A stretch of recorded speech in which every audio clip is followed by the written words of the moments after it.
Now it's time for the panel discussion, and I would request Dr. Fareed Ahmed Malik to kindly conduct the session for the panel discussion session now. Over to Dr. Fareed Ahmed Malik. Thank you. Thank you, Ms. Marine. Assalamu alaikum and good afternoon to all the panelists and participants. I am Dr. Fareed, working as Research Officer for Offshore Research at International Center for Research in Islamic Economics, Minhaj University, Lahore. I welcome you all on behalf of Minhaj University in this panel discussion themed on socio-economic and environmental challenge and role of Islamic finance industry. Before starting the session, I would like to introduce Professor M. Ishaq Bhatti, who is the chairperson and moderator in this panel discussion. Professor Ishaq Bhatti is a professor and the founding director of Islamic Banking and Finance Program at La Trobe University, the first ever in Australasian region. Currently, he is a graduate research coordinator for the Department of Economics, Finance and Marketing. Previously, he has taught at Monash, Griffith International Islamic University, University of Alberta, and he visited Magburg, Hitotsubishi, Auckland, and Middle Eastern universities.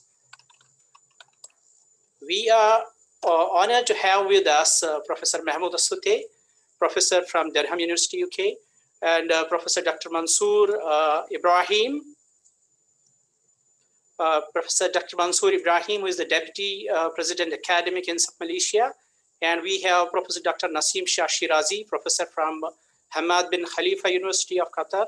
We have Professor Dawood Ashraf, Senior Research Fellow, Economist from IRTI, Saudi Arabia. And we have Dr. Cuong Nguyen, Dr. Cuong Nguyen from Lincoln University, New Zealand.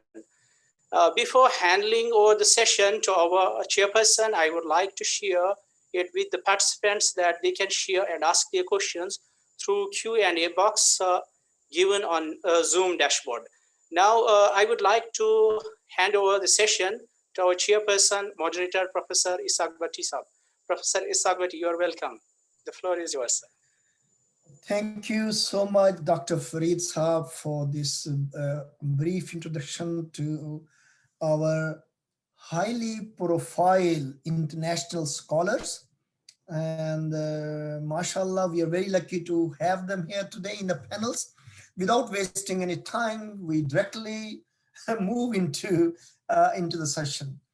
So as you know, the panel title is well known, it's published, and therefore we like to start on this panel, Socio-Economic Environmental Changes, Role of Islamic Finance Industry.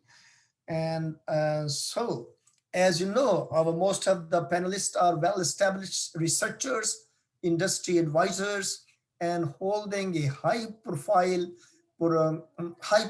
portfolio in their academic and industry era.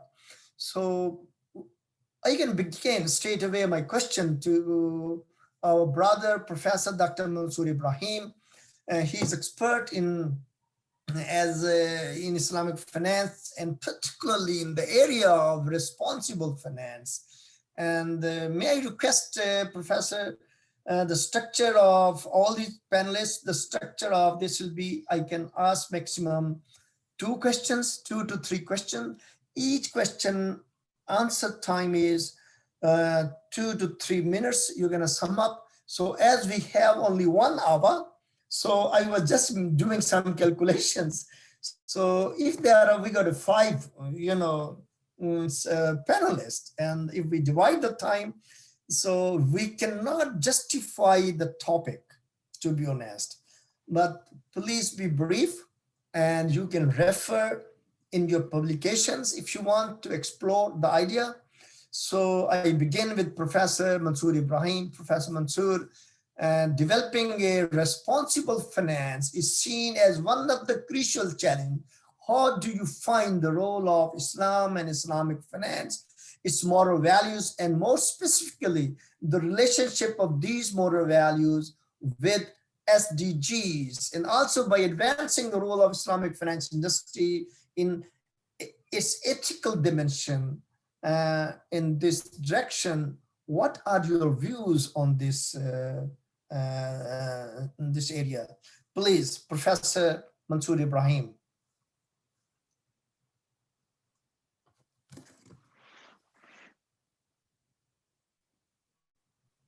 Bismillahirrahmanirrahim. Assalamualaikum warahmatullahi wabarakatuh to all of you, and good day. Thanks, Prof. Ishaq and my fellow panelists. And very interesting what you have raised, right? But then let me start by stating that the institutional dimensions that constrain our behavior are two. Right? And the first one, of course, the formal rules, formal laws, together with enforcement mechanisms that constrain human behavior. But the other part, which is very important, and some consider it to be more important than the formal rules or institution, is the moral value, the ethical aspects, and the Islamic value that constrain our behavior, what to do and not what to do. Right?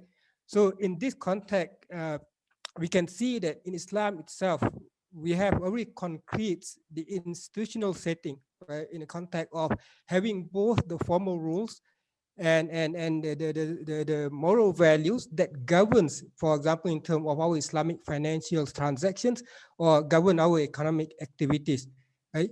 And if we look one by one in terms of the principle of Islamic finance itself, for example, there are rules, but then when I say it's concrete in the sense that the rule itself have the moral obligations in there that everyone need to fulfill. And if we look at the ABC 1, 2, 3 of the principle of Islamic finance that we normally taught in the classroom, for example, each one of them have moral obligation that tie directly to basically whatever objective that has been set out there under, for example, SDG or ESG or social response or responsible finance in terms of caring for the planet or for the society and so on, or in terms of the problem of income distributions, the poverty, as well as environmental quality.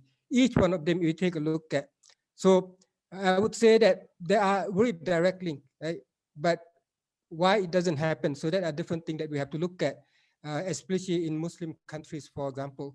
But the principle of banking and finance, for example, lay down very clear-cut the rules that have in them basically the moral obligations. We look at in terms of interest rate prohibition. We look at in context of non-concealments of items under transactions or disclosure, for example, requirements and so on. And we look in the context of prohibitions from engaging in activities that have extreme negative externalities, for example. Those are more or less from economic point of view, and Islam had that, and it's linked directly to the objective that has been set under SDG.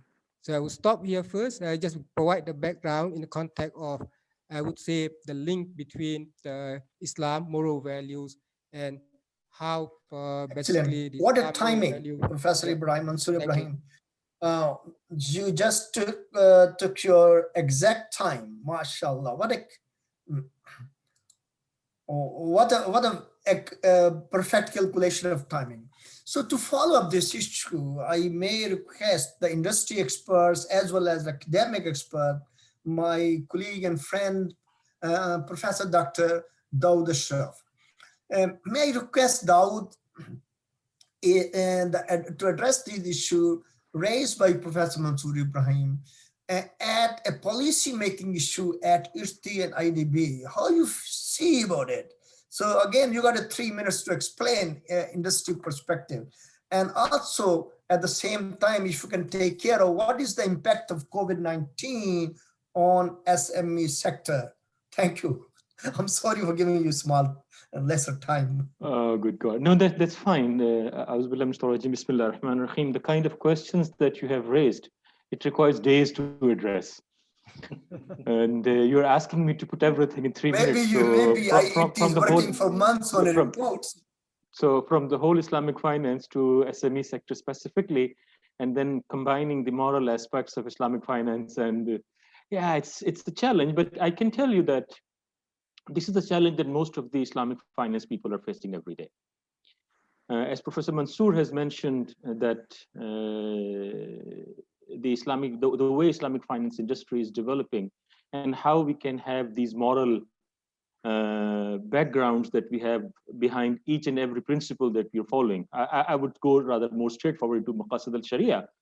So we need to see more carefully on the commercial side. Are we really following up the basic objectives of why we are doing the Islamic banking and Islamic finance? So if we touch on those areas, I think we will have answer to those ones. I'll pick up the easier part of your question, which is about the SMEs. And these SMEs are more closer to my heart. And I'll try to answer your question by looking at the SMEs.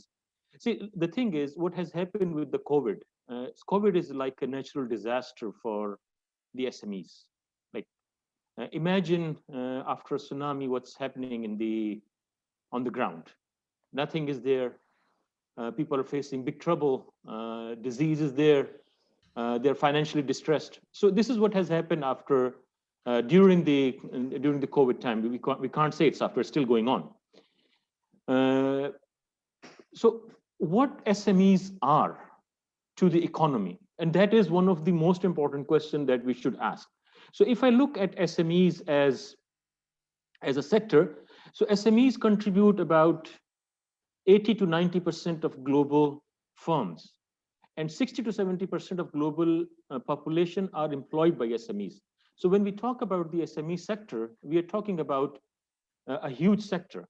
And then what happened with the COVID-19 pandemic, as I mentioned to you, the virus came, and it the virus brought with it the lockdown, social distancing, and that has resulted in a huge economic crisis for the SMEs. They are facing liquidity issues, they are facing sustainability issues, and what they have got from the government is access to some financial support. And most of this financial support is in the form of debts. So that means an SME started with the debt and end up with more debt after the COVID-19. So this is the major issue that would happen to SMEs. So how can we resolve it? So then again, we have to go with the moral concept of what Islamic finance say. And in that respect, we have to look at what Bilal, Umar Mustafa was just mentioning, the Islamic commercial finance and the social finance, the combination of the two. So that combination will come for SMEs in such a way that we start providing them direct financial support, grants. I would say, whether it is from zakat, whether it is from charity, whatever be the sources of those grants are, that has to go without a question asked. So you give them the money, let them survive on those grants, and then you go with the Qard al-Hasan, and then go with the participatory finance, and go with at the end with maybe Musharaka and Mudarba kind of thing. So if you are having a model that take care of the business growth of those individual SMEs, you will have a flourishing SME sector, and this flourishing SME sector will create more jobs, and it would be good for the economy as well. And this model absolutely is Islamic finance model. So I stop here. Inshallah, when you come back, if you have some questions, then I will go back and explain more to this model.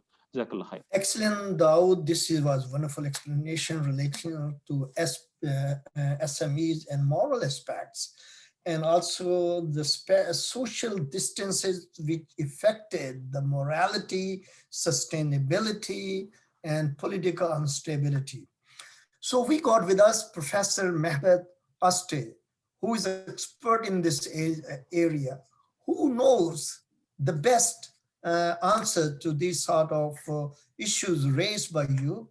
So may I ask Professor Mehmet, Islamic finance emphasizes on social justice and overall economic development to overcome on the suffering of masses in general, and particularly under COVID-19, when these are social distances and central government is injecting a lot of money, and again, still liquidity of businesses taking place. What do you feel about how we can sort this issue in current situation? Thank you very much, Professor Bhatti. Assalamu alaikum to everyone. It's good to be here. It is the challenges that we are dealing with, socioeconomic and climate challenges, are essential challenges in terms of survival, not only survival of individuals, but at the same time, survival of natural environment and beyond. Of course, these are very much the challenges were considered with the emergence of Islamic economics movement. In a very Polanyian sense, Islamic economics movement emerged to rescue human, land, labor, even the capital from the domination. By overcoming the domination, the objective was through the Islamic finance, develop the necessary equity structures so that certain justice can be essentialized, but further developing Islamic economics to provide opportunity spaces away from commodification imposed by capitalism. In other words, capitalist domination, unfortunately, resulted with the modernistic understanding, exploitation of everything that we have around us. And therefore the rescuing process, and that's very much important, the rescuing process that Islamic economics considers should be the objective function, because at the end of the day, individuals have to be emancipated and empowered so that they can look after the amana trust that we have around us, everything that is. But in this junction that we have, in particular with the COVID, we have now noticed that the poverty will increase. But of course, there are other survival issues such as environmental crisis. On the one hand, increased poverty creates additional challenges. On the other hand, the survival, yesterday, United Nations issued this new research based on 1.2 million people-based survey, and 64% of the people around the world declare that climate change is an emergency issue. And then when we look at responses provided for such challenges, I feel that with the increased financialization in the global economy, unfortunately, such challenges have not been tackled, but such challenges or the solutions produced for such challenges have been further financialized in the interest of financial sector as well. In other words, when we talk about green, socially responsible investment and etc., whether the question is these investment platforms can produce green and enhance green and protect the climate, or are they making money out of such instrumentalization of such problems? And therefore, financialization and financial capital that we have around us remain an important challenge. And we have seen this one in particular with the COVID. During COVID period, governments injected rather large amounts of monies into the economies. But when we look at where those monies have gone, not to the SMEs as Dr. Ashraf has identified, or the ordinary people, it went to the stock market and unfortunately resulted in increased financialization. Those companies who have not been operating, but their stocks have increased in values. So the financialization problem that we have in front of us is an essential problem.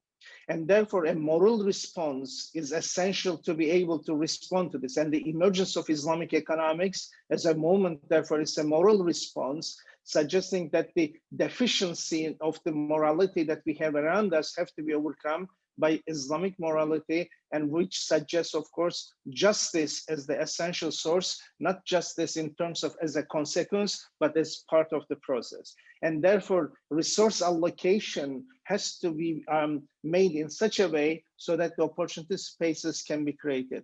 And therefore, Islamic finance is considered to be providing such an opportunity space, at least in the short run, through the equity financing, and later with the expansion of Islamic economic model, the overcoming the fictitious commodities and commodification, individuals should have access to those resources.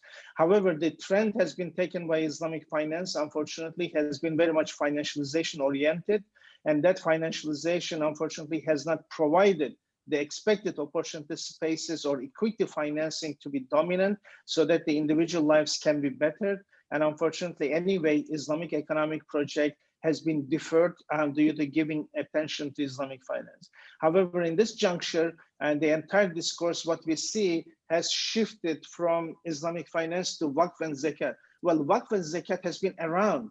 The whole objective was to get the capital to work in the interest of the society through Islamic finance. So it seems that Islamic finance is going into one particular direction with heavy financialization, investing mostly in financial sectors, real estate sector, but SMEs such as agriculture, manufacturing has not been benefiting.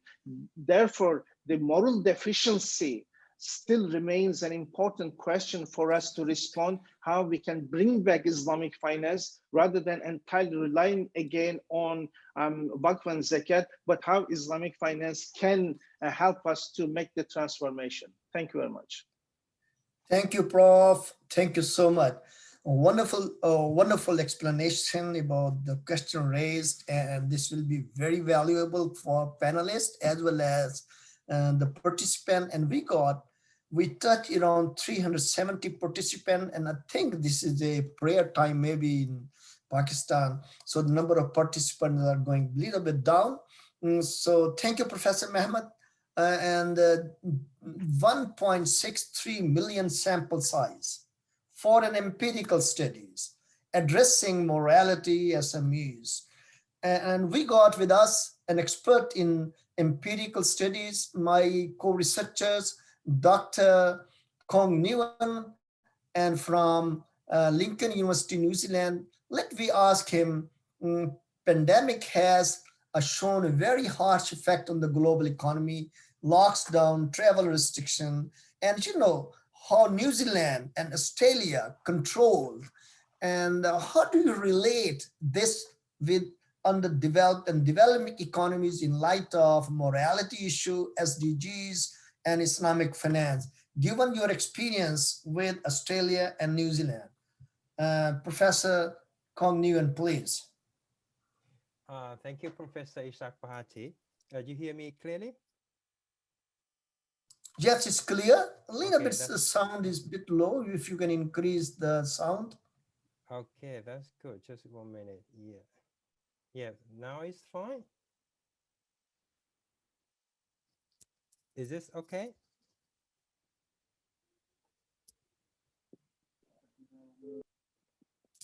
Is this okay? Yes, it's okay now. Yeah, it's good. Okay.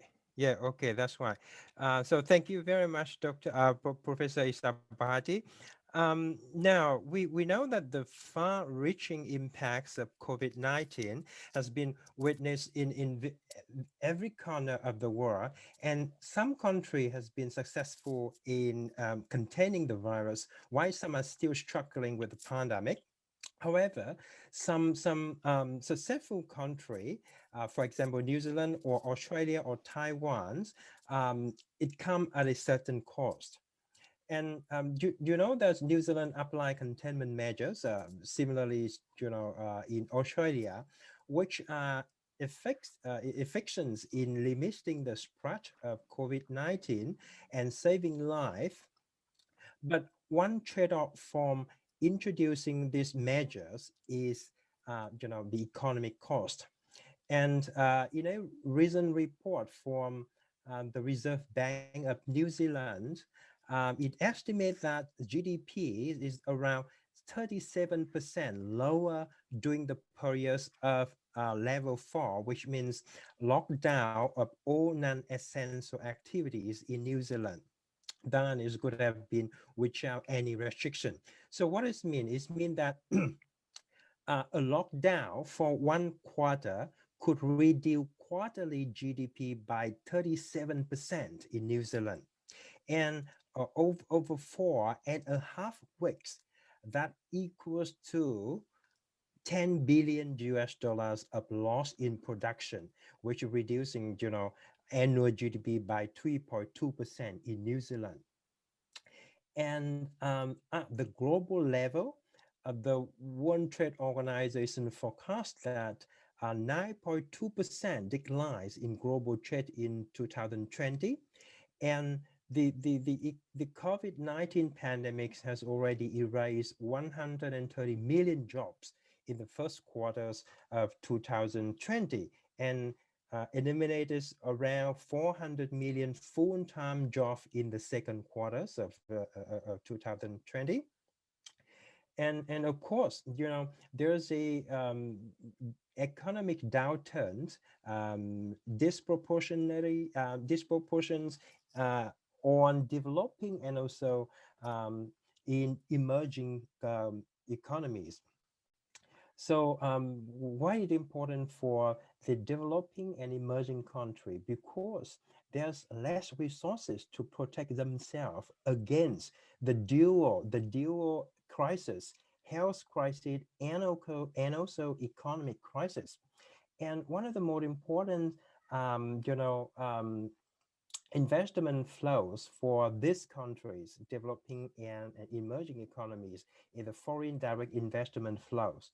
And is projected to decline by 30 to 40% in 2020.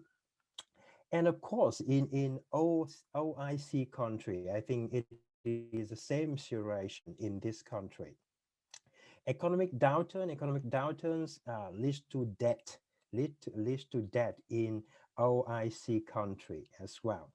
And in the beginnings of April, Iran, the hardest hit country in the OIC, requested $5 billion from IMF to fight COVID-19 outbreak.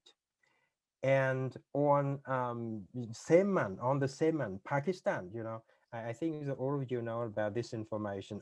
Pakistan welcomed debt relief measures of additional $1.4 billion from IMF to cope with the increasing numbers of COVID cases despite a lockdown.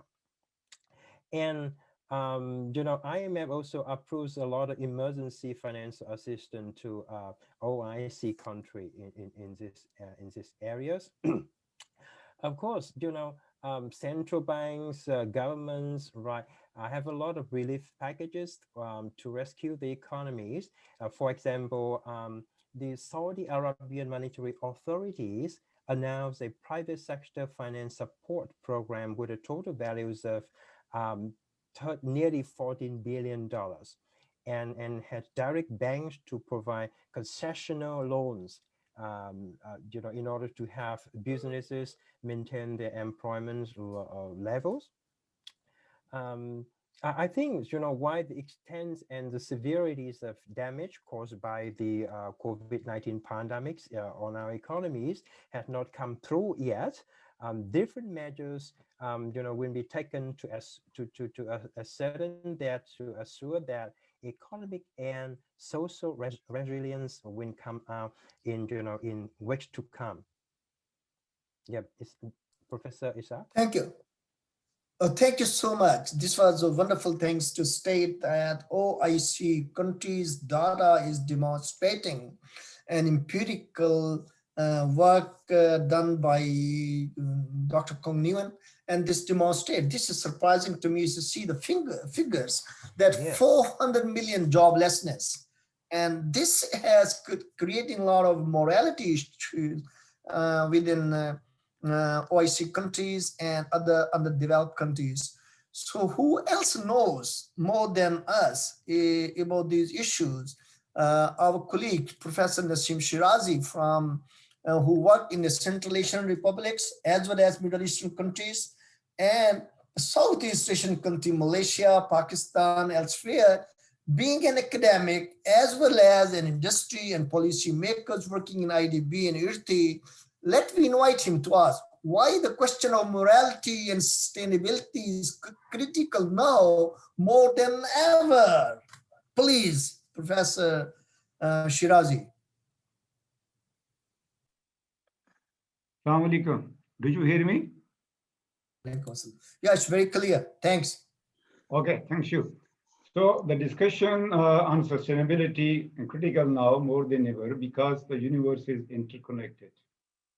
And the COVID-19 proved it. So human exploration and economic activity impact the environment, and negative impact on the environment means that the environment will be less capable of fulfilling human consumption needs. The top 5 risks facing the world in the coming year are linked to the environment. in the form of climatic change, biodiversity loss, and extreme weather events. The socio-economic environmental challenges that the world is facing today, and perhaps the future generation will face in the future, this is due to the linear paradigm. So the linear economy does not concern itself with the long run preservation of the resources used in the manufacturing of the goods. This is basically take, make, and waste model, and the resources are extracted, goods are produced, consumed, and thrown away at the end of the life cycle. So how many resources are we using currently? According to the Global Footprint Network report for 2019, the estimates are that the planet exhausts its stock of resources in 2009 days, that the Earth can regenerate in 365 days. So we are overusing our available resources. Our resources are under stress. The other thing is population is increasing, and according to one estimate, the population will reach to 8.6 billion in 2030 and 9.8 billion in 2050. The increase in population means increase in the demand for goods and services and increase for the inputs. The resources are depleting. Increasing demand for the inputs mean increasing prices for the inputs, and therefore increasing consumer prices means that will affect demand, the economy will shrink, and the welfare of our future generation will be compromised. The other aspect is agriculture, which is very important. Its sustainability is very important. And because it provides food and accounts for almost 60 to 65% of the poor people's livelihood globally. Unfortunately, it is also the sector most vulnerable to climatic risk. Another aspect is waste generation and disposal. According to one of the World Bank reports, that only 33% of the globally generated waste is environmentally friendly manner disposed of. The figures are alarming. According to another report, in 2050, there will be about 3.4 billion tons of wastage. Now, this lack of solid waste management has several negative impacts on the environment, on the human health, and basically disproportionately affect the poor by increasing disease rates, pollutes the air and water, negatively impacts biodiversity, causes greenhouse emission that hasten climatic change, and ultimately costs enormous amounts of money to manage. So this linear paradigm, that is a take, make, and waste, is no more practical for the environment, for the sustainability, and for the welfare of the forthcoming generations. So I'll take the next one, so I can stop here. And if there's another question, so I'll go further. Well, thank you. I think while you are here, so we're going to start the second round, and I think we're going to continue with you. So what do you think about the paradigm shift you suggest for the growing socio-economic and environmental concern and challenges, and how we as a Islamic financial expert can sort this out? What sort of solution you may have in your mind so that our students can benefit for the future of the global health and pandemic issues? Professor Nasim Shirazi, please continue. Okay, thank you. So you got 2 minutes. Okay, so you already took 1 minute, so that is, okay. Just I told you that the linear paradigm is no more practical due to depletion of resources, right? So we need to shift to a circular paradigm for sustainability and the welfare of the forthcoming generations. Now, this paradigm basically refers to the decoupling of economic growth from extraction and consumption of constrained natural resources. So it keeps resources in productive use as long as possible. This is through the circular supply chain, which introduces fully renewable, recyclable, biodegradable material that can be used in consecutive life cycles. This is through recovery and recycling waste. Waste is revived for other uses using closed loop material flow then as the open loop flow. This is through the product life extension, that is built to last, refurbish, upgrading, refilling and repairing the goods. This could be through sharing facilities, that is you renting, lending, gifting or bartering of resources. You can create revenue streams from matching supply with demand for ideal resource capacity. For example, your cars were your housing spaces. For example, the car owners hardly use it 10% of the total time. 90% it is not used. So you can rent it out, you can share it out, and therefore, so the overall effect will be less use of virgin resources. And the less use of virgin resources, it means less environmental depletion, more sustainability, and that will be leading to welfare of the coming generation, and the coming generation welfare may not be compromised if we follow the paradigm shift. So, thank you. Professor Mansor Ibrahim, may I request you to just give us some advice about the wholesale versus retail commercialization activities you may propose in relation to students' SDGs beyond COVID pandemic vaccination era. Okay, before I state that in context of the students for post-COVID era, basically, my expectation in context of Islamic finance is basically to see the Islamic finance evolve as the whole integrated systems, and I think this has been emphasized by the previous keynote speaker, Badou Mustafa, in terms of having the whole integrated Islamic financial system where we have both commercial Islamic finance working closely together with the socio-Islamic finance. Because so far, even in countries that are considered as having systematically important Islamic financial sector, for example, we do not have the country that we can claim to have the whole integrated system.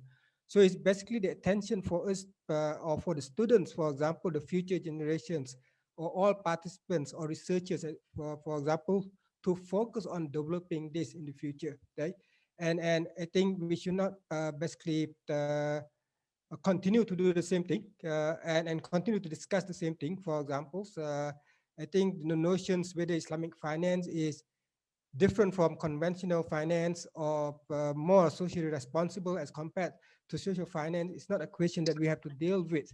We have to deal with more in terms of what differences that we can bring in so that Islamic finance can evolve. And so far, we have seen the process that have taken place. There are changes over time, starting from, for example, the early years, try to get Muslim out of practicing interest, and over time, and now we have seen the incorporation of SDG, for example, in Malaysian context, the value-based intimidations.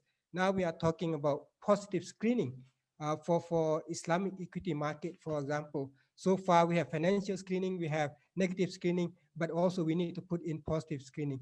So these are the process that we have gone through, and from time to time, we try to develop.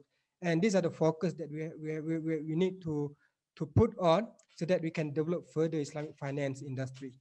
Thank you, Prof. Ishaq. Excellent. Thank you so much.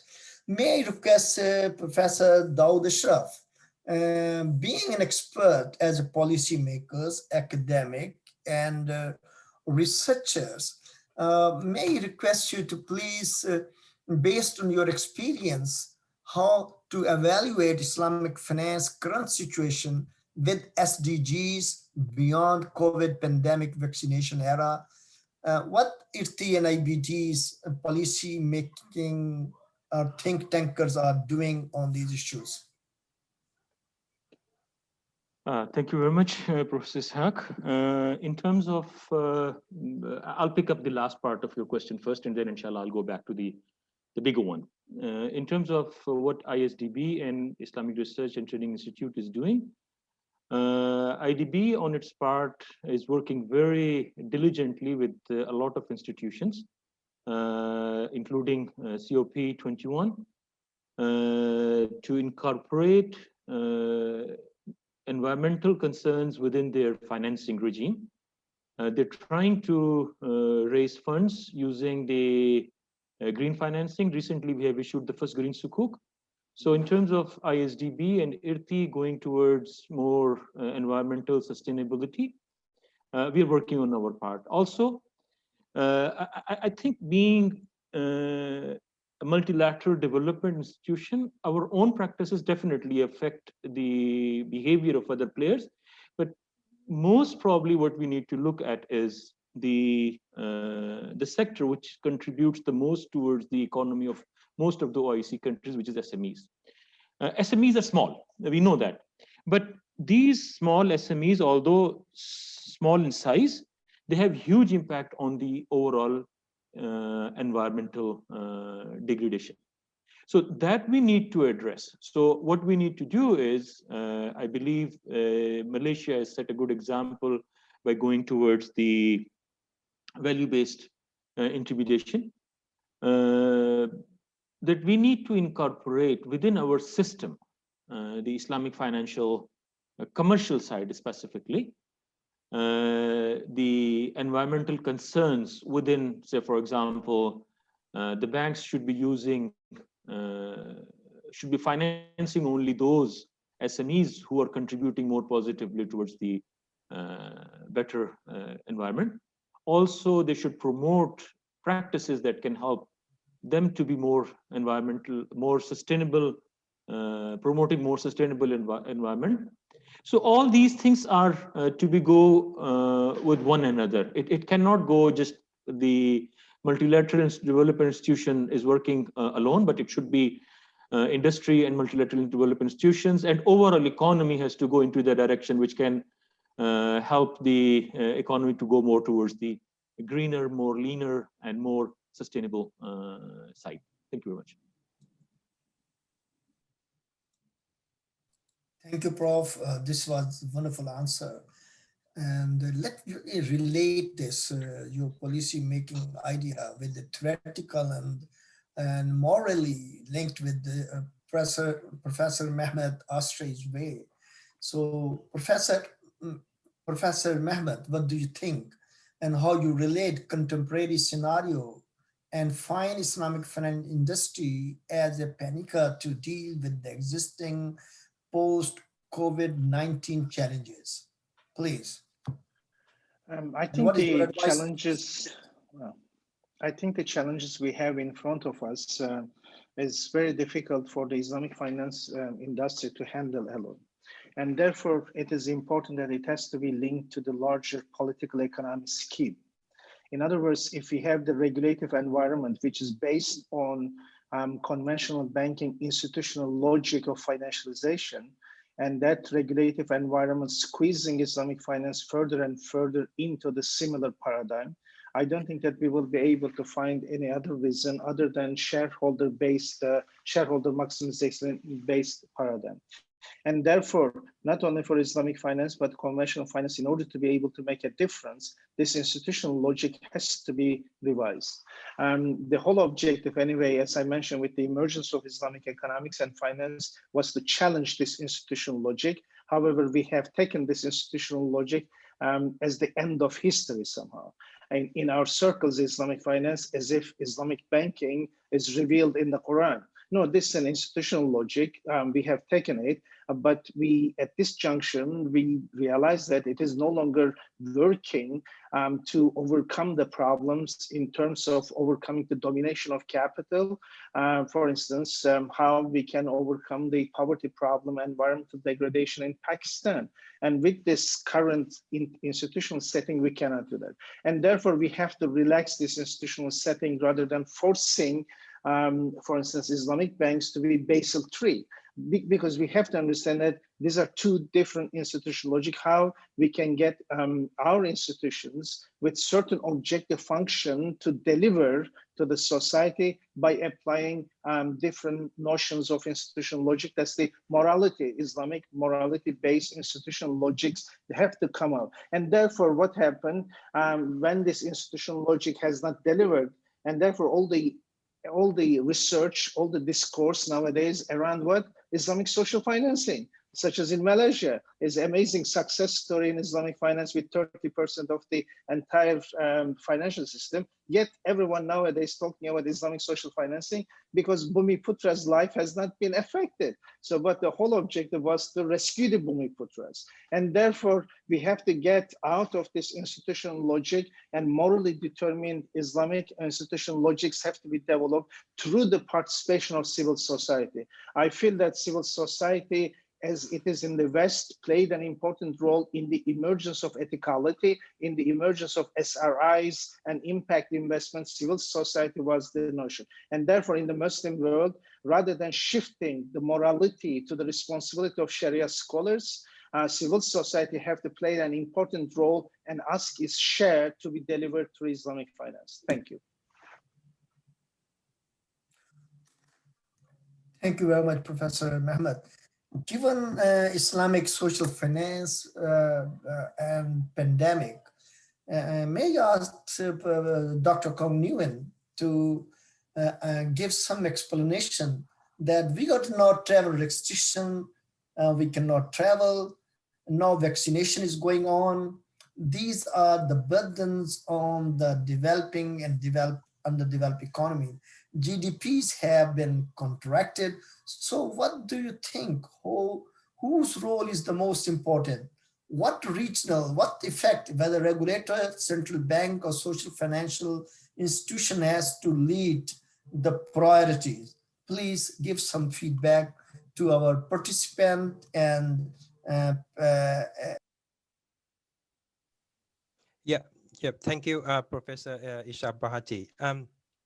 Now, there's no doubt that governments plays an important role in responding the COVID-19 pandemic, and I think everybody will play a little bit of roles here in responding the pandemic, and I think governments, financial institutions, policymakers, investors, even individuals,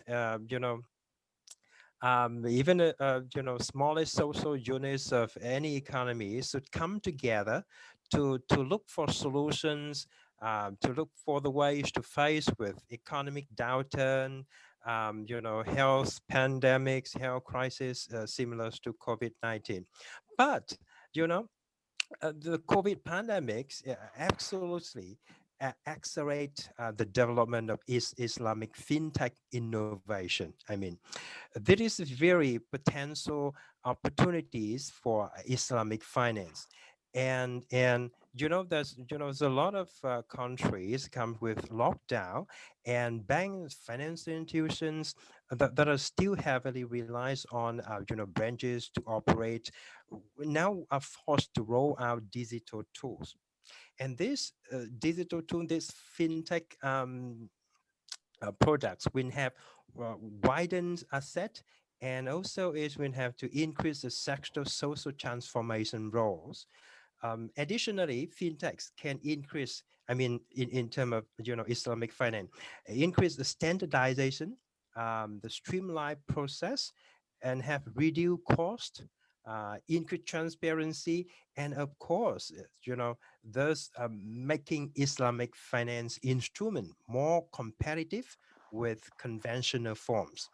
In Pakistan, I know everybody know about Asutay, right? We receive a central bank approvals to process payments, kind of online payments in over 14 countries. And of course, the core principles of Islamic finance are like seeking to avoid investment in socially detrimental activities or equity like share risk, for example, when well suited to responding to some of the biggest challenges like the pandemic that we are experiencing, especially in ESG that Professor Mansor has presented us. So I think everybody will pay a little bit of pros here in order to get us to strong recovery and resilience if we have any similar pandemic in the future. Thank you, Professor Ishaq. Thank you, everyone. And this was a wonderful discussion. We still have 5 minutes left. And anybody want to add something into these discussions, please feel free to add into it. And Professor Mansor Ibrahim, any final advice to our participant, please? Very short for me. For all of us, I believe all of us are stakeholders in Islamic finance. Right? And if we are stakeholders in Islamic finance, when we jump into Islamic finance, don't expect much of the profits when you put into Islamic finance, because we have other obligations, right? So the awareness must start from the individuals. If we, our stakeholders, shareholders in Islamic finance, care about profit, then it can defeat the other purpose in terms of social contribution. Thank you. Excellent. Anyone else want to add something? Just quickly, there are a few questions within the chat, and I believe that we can take those questions very, very quickly. I can read one question. One of the question is Ahmad Hassan, who wrote, what it has been observed in the market that Islamic finance is publicly unknown. So what system of Islamic economic finance? So what will be the solution for this to publicly known and aware? So what solution you may suggest to make the public aware of Islamic banking and finance products? Ahmad Hassan, he wrote. Anybody?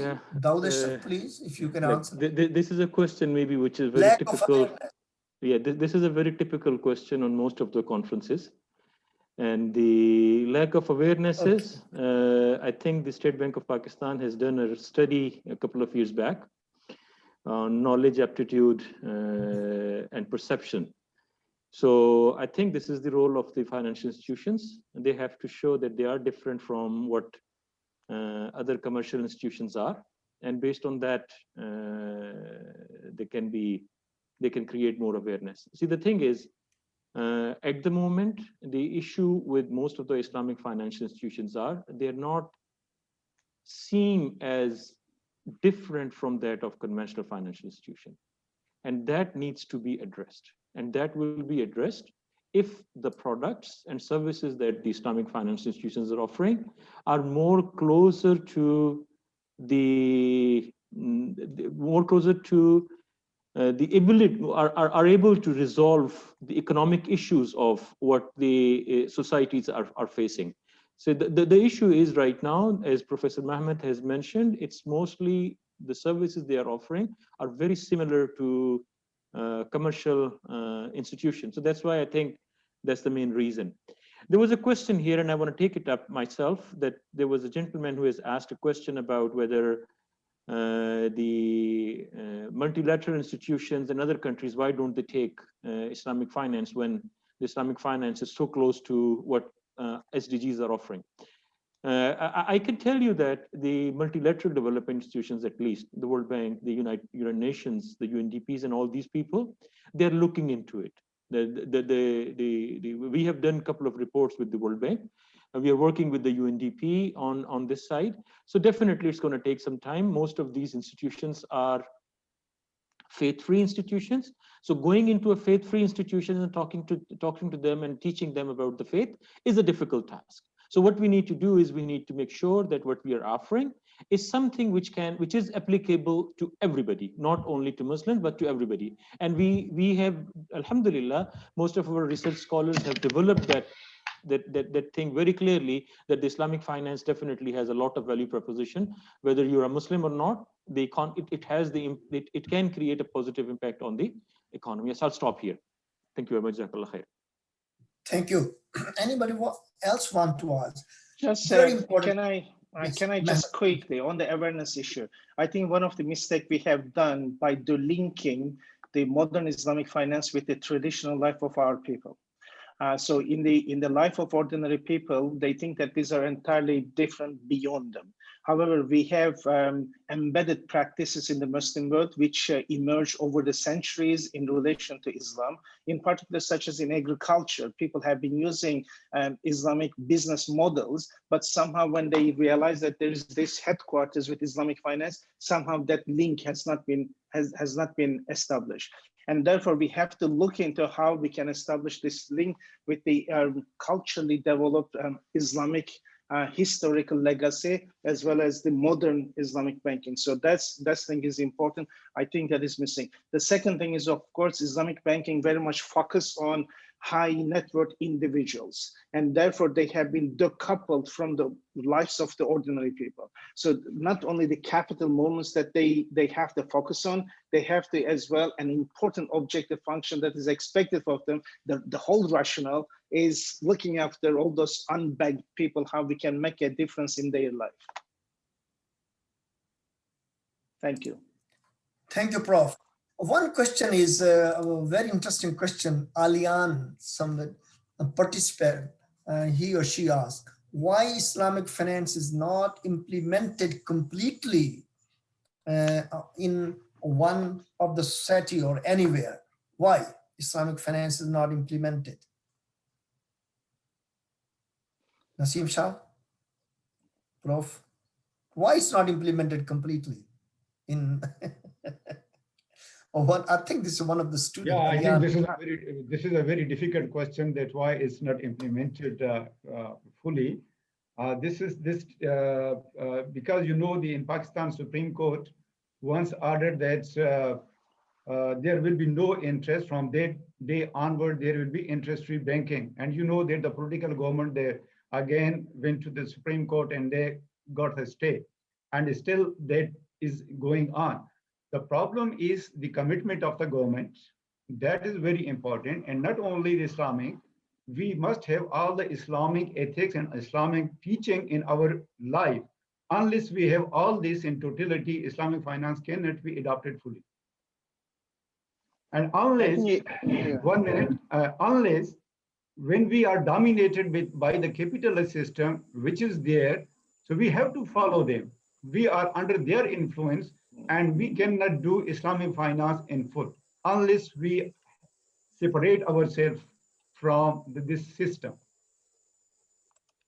Okay, I think I just want to jump in. I just want to say that this is very much a political economic problem. So we are working in the existing system and you're trying to squeeze into that. However, different objective functions clashes, therefore Islamic finance cannot work within the existing structure to produce the outcome we are expecting. Thank you. Thank you so much, Prof. Dr. Bhatti, we are running out of time. Sorry. Dr. Farid, Mr. Ghulam Muhammad Abbasi Sahab has raised his hand. Maybe he wants to add something. Okay, please. Ghulam Muhammad Abbasi Sahab. Please, Professor Muhammad Abbasi Sahab. Are you getting my voice? Yes, Abbasi Sahab. Thank you. Actually, this is very important question is why Islamic finance has not completely adopted right now. Though Sudan and Iran have the complete Islamic system in their jurisdictions. There are many reasons for that. We have got in 80s, we claimed in 85, we claimed that whole Islamic banking system is Islamic actually. But then again, there are several complaints in the courts regarding their effectiveness in its implementation of Sharia principles. The major reason is that until and unless, because you don't have the required infrastructure in place, then you can't completely transform the whole system from capitalistic to the Islamic at the one stroke of a pen. By mere changing the word interest in the laws, you cannot completely transform the system into the Islamic.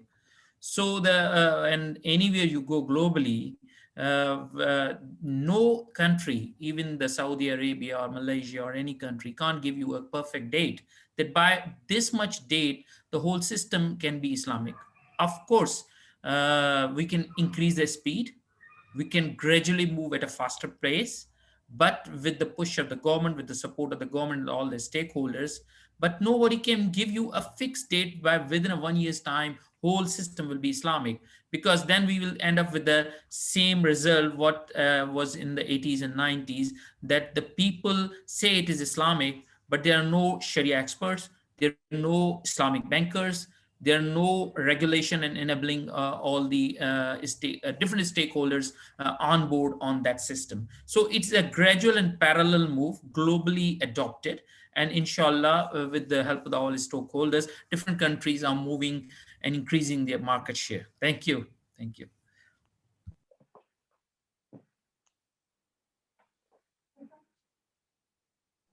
Dr. Farid, please.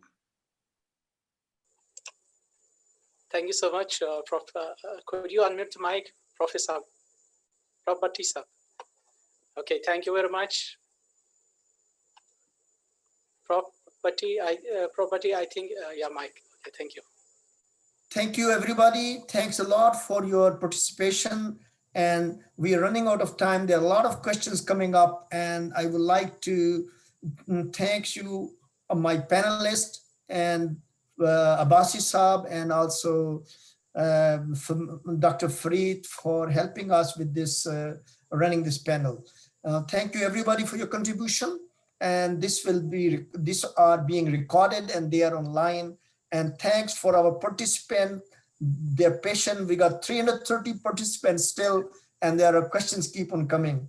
Thank you, everybody. This is the end of this panel. God bless. Thank you so much, Prof, for being with us.